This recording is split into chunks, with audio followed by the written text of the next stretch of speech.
साथ आज आप लोगों के बीच कुछ महत्वपूर्ण विषयों पर चर्चा करने आया हूं। आप सब जानते हैं कि जल्द बिहार में विधानसभा के चुनाव होने वाले हैं और ये विधानसभा के चुनाव निर्धारित करेंगे हम लोगों के आने वाले 5 साल का भविष्य। ऐसे में ये हम सब की जिम्मेदारी बनती है कि इन चुनावों को और इन चुनावों की गंभीरता को हम लोगों को समझना जरूरी है। अगर कहीं गलती से इस चुनाव में हमसे कोई चूक हुई तो अगले 5 साल हम सबके लिए और बिहारियों को पिछड़ेपन में धकेलने वाले वो 5 साल हो जाएंगे। ऐसे में जरूरी है कि हम इस बात को समझें कि ये चुनाव हमारे लिए, हमारी आने वाली पीढ़ी के लिए, हमारे युवा साथियों के लिए, हमारे महिलाओं के लिए, हमारे बुजुर्गों के लिए, हमारे किसानों के लिए, हमारे मजदूरों के लिए ये चुनाव इतने महत्वपूर्ण है। आज जब यहां आप सबके बीच अपनी बातों को रखने आया हूं तो मैं चाहता हूं कि मेरे एक एक शब्द आप सबके माध्यम से बिहार के अलग अलग जिले, अलग अलग विधानसभा, अलग अलग प्रखंड से होते हुए, अलग अलग पंचायत से होते हुए हर एक गांव, हर एक घर, हर एक व्यक्ति तक ये पहुंचाने की जिम्मेदारी मैं आपको सौंपता हूं। साथियों, हम लोगों ने एक लंबा समय बिताया इस क्षण का इंतजार करते हुए कि कब हमारा प्रदेश एक विकसित राज्य बनेगा। भारत एक साथ आजाद हुआ, भारत के तमाम प्रदेश एक साथ आजाद हुए, तो फिर क्या कारण है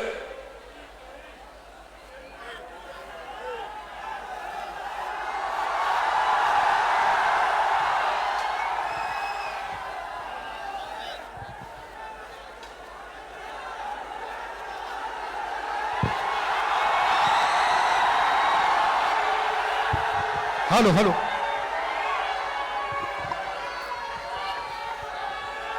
जब भारत एक साथ आजाद हुआ तो क्या कारण है कि कहीं दिल्ली, बंबई जैसे चमचमाते शहर बने और वहीं दूसरी तरफ हमारा बिहार प्रदेश जो आजादी के लगभग 80 साल के बाद आज भी पिछड़े राज्यों की श्रेणी में आता है।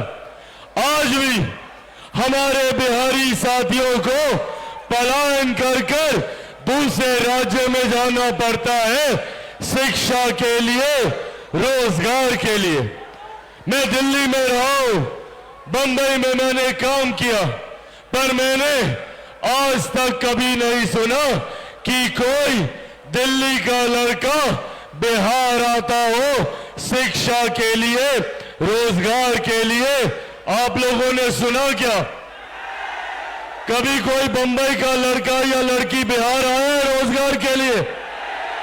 तो फिर क्यों सिर्फ हम बिहारियों को ही दूसरे राज्य जाना पड़ता है शिक्षा के लिए, रोजगार के लिए?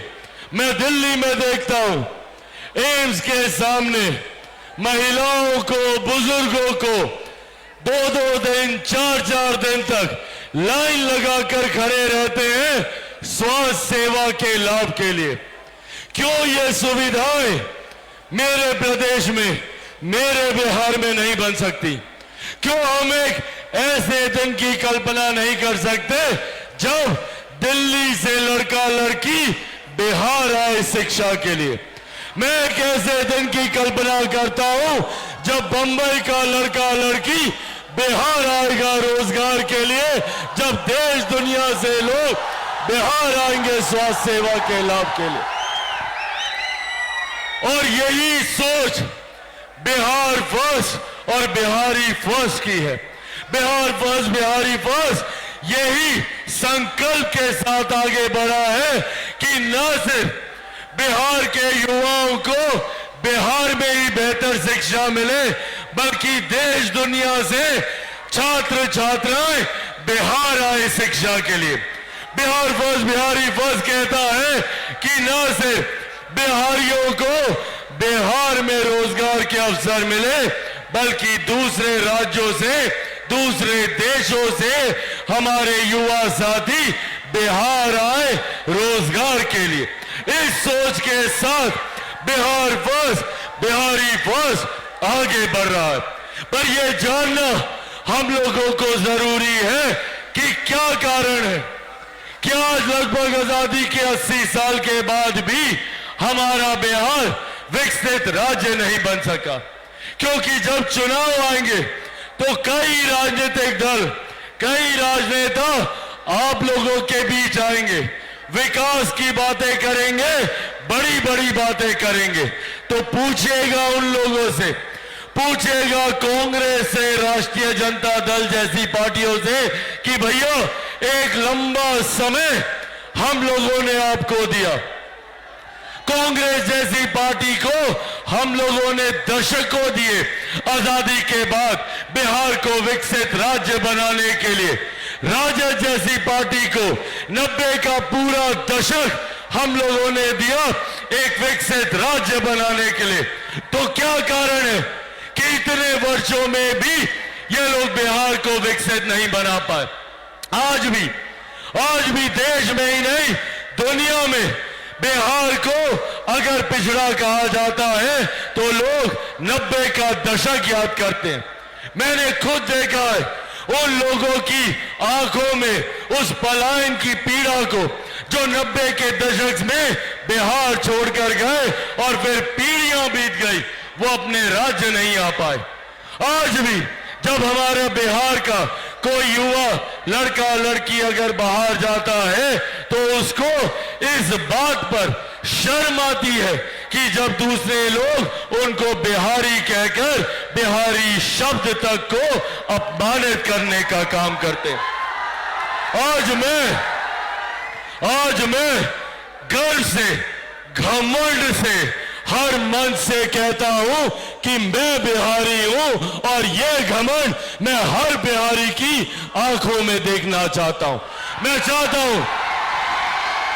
चाहता हूं कि मेरा राज्य बनिस्बत दूसरे राज्यों के सबसे विकसित राज्य बने। मैं चाहता हूं कि भारत के सबसे विकसित राज्यों की श्रेणी में हमारे बिहार का नाम आए।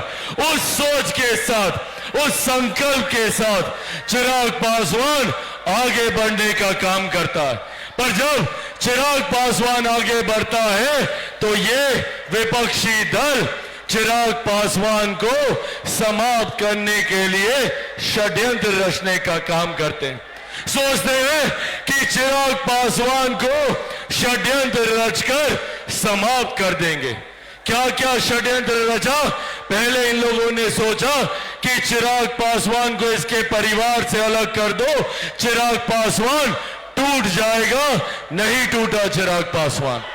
फिर इन लोगों ने सोचा इसको इसकी पार्टी से निकाल दो, चिराग पासवान टूट जाएगा। नहीं टूटा चिराग पासवान। फिर इन्होंने सोचा कि चिराग पासवान को इसके घर से इसकी बूढ़ी नानी मां के साथ सड़क पे फेंकवा दो, चिराग पासवान टूट जाएगा। नहीं टूटा चिराग पासवान। क्योंकि जो लोग ये सोचते हैं कि इन बातों से चिराग पासवान टूट जाएगा, समाप्त हो जाएगा, वो लोग भूल जाते हैं कि चिराग पासवान एक शेर का बेटा है, रामविलास पासवान का बेटा है। भैया ना टूटने वाला हूं ना झुकने वाला हूं, और डरता तो भाई मैं किसी से नहीं हूं। जितनी ताकत आजमानी है आजमा लो। बिहार को विकसित राज्य बनाने के संकल्प के साथ निकला, और जब तक बिहार को विकसित राज्य नहीं बना दूंगा, मैं भी चैन की सांस नहीं लूंगा। ये वादा भी मैं आप लोगों से करके जाता। पर साथियों, इसके लिए जरूरी है हमें एकजुट होने की, क्योंकि चुनाव के वक्त कई ऐसे राजनीतिक दल, ऐसे राजनेता आएंगे जो हमें जात पात धर्म मजहब में बांटने का काम करेंगे, जो महिलाओं को बांटेंगे, युवाओं को बांटेंगे। राष्ट्रीय जनता दल जैसी पार्टियां जो अपने एमवाई समीकरण पे घमंड करती हैं। क्या है एमवाई समीकरण? जहां एम सांप्रदायिकता है तो वाई पूरी तरीके से जातीयता में हम लोग को बांटने का काम करती है। चिराग पासवान का भी एमवाई समीकरण है, पर मेरे एम में महिलाएं हैं जो देश नहीं दुनिया की आधी आबादी है, और मेरे वाई में युवा है जो हमारे देश की सबसे बड़ी आबादी है। इनको साथ लेकर चलने का काम कर रहा हूं। जात पात धर्म मजहब से उठकर मैं चाहता हूं कि मेरे प्रदेश के तमाम युवा एकजुट होकर एक साथ आकर विकसित बिहार बनाने के संकल्प के साथ जुड़े। अब सोचिए कितनी बड़ी ताकत है इन युवाओं की। आज हमारे प्रदेश में 65% युवा ऐसे हैं जिनकी आयु 35 वर्ष से कम है। अगर हम युवा एकजुट हो जाए तो राज्य तो क्या दुनिया की तस्वीर बदलने का दम हम लोग रखते हैं। जरूरत है हमें एकजुट होने की। हमें जो लोग जात पात धर्म मजहब में बांटने का काम करते हैं उनको करारा जवाब देने की कि कैसे हम लोग एक हो सकते हैं। मैं अपनी मातृशक्ति से भी आग्रह करूंगा, पहचानिए कौन लोग हमारा सम्मान करते हैं और कौन हमें अपमानित करने का काम करते हैं।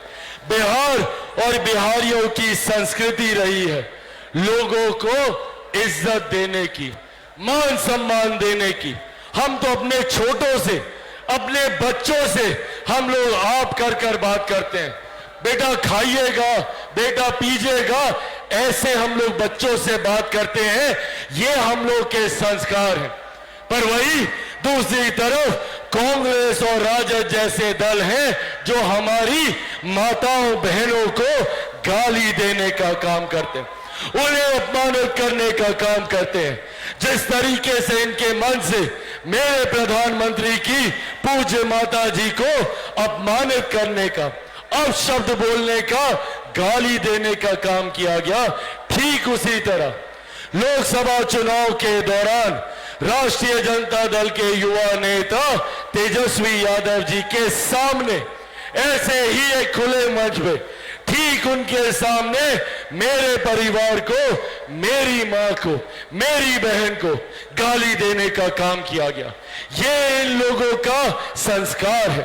इस तरीके से ये लोग माताओं बहनों को गाली देते हैं, उन्हें अपमानित करते हैं। आज ये फैसला हम लोगों को लेना है कि क्या हमें ऐसे लोगों को चुनना है जो हमारी मां बहनों को खुले मन से गाली देने का काम करे, या ऐसे लोगों को चुनना है जो नारी शक्ति का स्वरूप मेरी माता सीता के सम्मान में सीतामढ़ी में उनके लिए भव्य मंदिर बनाने का काम करे। एक तरफ गाली देने वाले दल हैं, एक तरफ सम्मान देने वाले दल हैं। ऐसे में साथियों आज बस ये आग्रह आपसे करने आया हूं, हम लोग पूरा प्रदेश घूम रहे हैं, अलग अलग जिलों में जाकर, अलग अलग संभाग में जाकर हम लोग नव संकल्प महासभा करने का हम लोगों ने कार्य किया। हम लोगों ने शाहबाद के आरा से इसकी शुरुआत की, नालंदा के राजगीर हम लोग गए, हम लोगों ने सारण के छपरा में इस कार्यक्रम का आयोजन करने का काम किया, हम लोगों ने मुंगेर में, गया जी में, हम लोगों ने अलग अलग जगह जाकर आप सबसे बस यही एक आग्रह करने का मैंने प्रयास किया है कि एक ईमानदार सोच के साथ बिहार और बिहारियों की तकदीर, इस तस्वीर को बदलने की सोच के साथ बिहार को फर्स्ट और बिहारियों को फर्स्ट बनाने की सोच के साथ लोक जनशक्ति पार्टी रामविलास आगे बढ़ने का काम कर रही। जो सपना हमारे पूर्वजों ने देखा, जो सपना मेरे पिता ने देखा, आदरणीय रामविलास पासवान जी ने हमेशा चाहा कि बिहार एक विकसित राज्य बने, उनसे जितना बन पड़ा उन्होंने करने का प्रयास किया, पर उनका पुत्र होने के नाते उनके अधूरे सपनों को पूरे करने के लक्ष्य के साथ मैं निकला हूं, इस जिम्मेदारी के साथ मैं निकला हूं। पर मैं ये भी जानता हूं कि चिराग पासवान इसमें अकेला कुछ नहीं कर सकता, मुझे जरूरत है तो आप सबके साथ की, आप सबके सहयोग की। दीजिएगा मेरा साथ। साथियों, आप सबको चिराग पासवान बनकर बिहार के हर एक गांव, हर एक घर, संभवतः हर एक व्यक्ति के पास जाकर बिहार फर्स्ट और बिहारी फर्स्ट के बारे में बताना होगा। बनेंगे चिराग पासवान? ऐसे नहीं, दोनों हाथ उठाकर बताइए, बनेंगे चिराग पासवान? बनेंगे चिराग पासवान? बनेंगे चिराग पासवान? बनेंगे चिराग पासवान? साथियों, बस आप लोग मेरा साथ दीजिए, बदले में विकसित बिहार मैं आपको बना कर दूंगा, ये वादा मैं आप लोगों से करके जाता हूं। साथियों, आज इस कार्यक्रम में इतनी गर्मी धूप के बावजूद जिस भारी संख्या में आप लोग यहां पर मौजूद हैं, और आज बिहार बंद का भी आह्वान हम लोग के द्वारा किया गया था, उसके बावजूद आप लोग जितनी तादाद में यहां मौजूद हैं, क्योंकि मैं पटना से चलकर आ रहा हूं, रास्ते भर अभी भी सैकड़ों बसें और गाड़ियों में लोग, संभवतः इतनी ही संख्या में अभी सब लोग रास्ते में हैं। आप लोगों की ये उपस्थिति, आप लोगों का ये उत्साह मेरे विश्वास को बढ़ाता है कि जिस सोच के साथ मैं आगे बढ़ा हूं, उस सोच को पूरा करने में आप सब मेरा साथ देंगे। मैं यहाँ पे अपने पार्टी के तमाम साथियों का, तमाम कार्यकर्ताओं का भी मैं धन्यवाद करता हूँ इस खूबसूरत कार्यक्रम के आयोजन के लिए। मैं यहाँ पर मौजूद अपने पार्टी के तमाम राष्ट्रीय पदाधिकारियों का धन्यवाद करता हूं, मौजूद यहाँ पे हमारे तमाम सांसदों का मैं धन्यवाद करता हूं, मौजूद यहाँ पर हमारे प्रदेश अध्यक्ष, हमारे प्रदेश के प्रभारी, हमारे प्रदेश के विभिन्न प्रकोष्ठों के हमारे तमाम प्रदेश अध्यक्ष, मौजूद यहाँ पर विभिन्न जिलों के हमारे तमाम जिला अध्यक्ष, अलग अलग प्रकोष्ठों के तमाम हमारे पदाधिकारी साथी मौजूद, यहाँ पर हमारे तमाम प्रदेश के उपाध्यक्षगण मौजूद, अलग अलग जिलों से, अलग अलग प्रखंडों से आए हुए तमाम हमारे जिला अध्यक्ष, प्रखंड अध्यक्ष, पंचायत अध्यक्ष मौजूद, यहाँ पे लोक जनशक्ति पार्टी रामविलास के तमाम हमारे कार्यकर्ता साथी मौजूद, यहाँ पे press, print media, electronic media के तमाम हमारे पत्रकार साथी मौजूद, यहाँ पे तमाम सुरक्षा कर्मी, और अंत में एक बार फिर से मौजूद यहाँ पे तमाम आदरणीय माताओं, बहनों और खास तौर पर मेरे तमाम नौजवान युवा साथियों, एक बार फिर से यहाँ आने के लिए बहुत बहुत धन्यवाद। लोक जनशक्ति पार्टी रामविलास जिंदाबाद, लोक जनशक्ति पार्टी रामविलास जिंदाबाद, आदरणीय रामविलास पासवान अमर रहे, आदरणीय रामविलास पासवान अमर रहे, बिहार फर्स्ट, बिहार बस, बिहार बस, बिहार बस, बिहार बस, बिहार बस। बहुत बहुत धन्यवाद साथियों। जय हिंद, जय बिहार।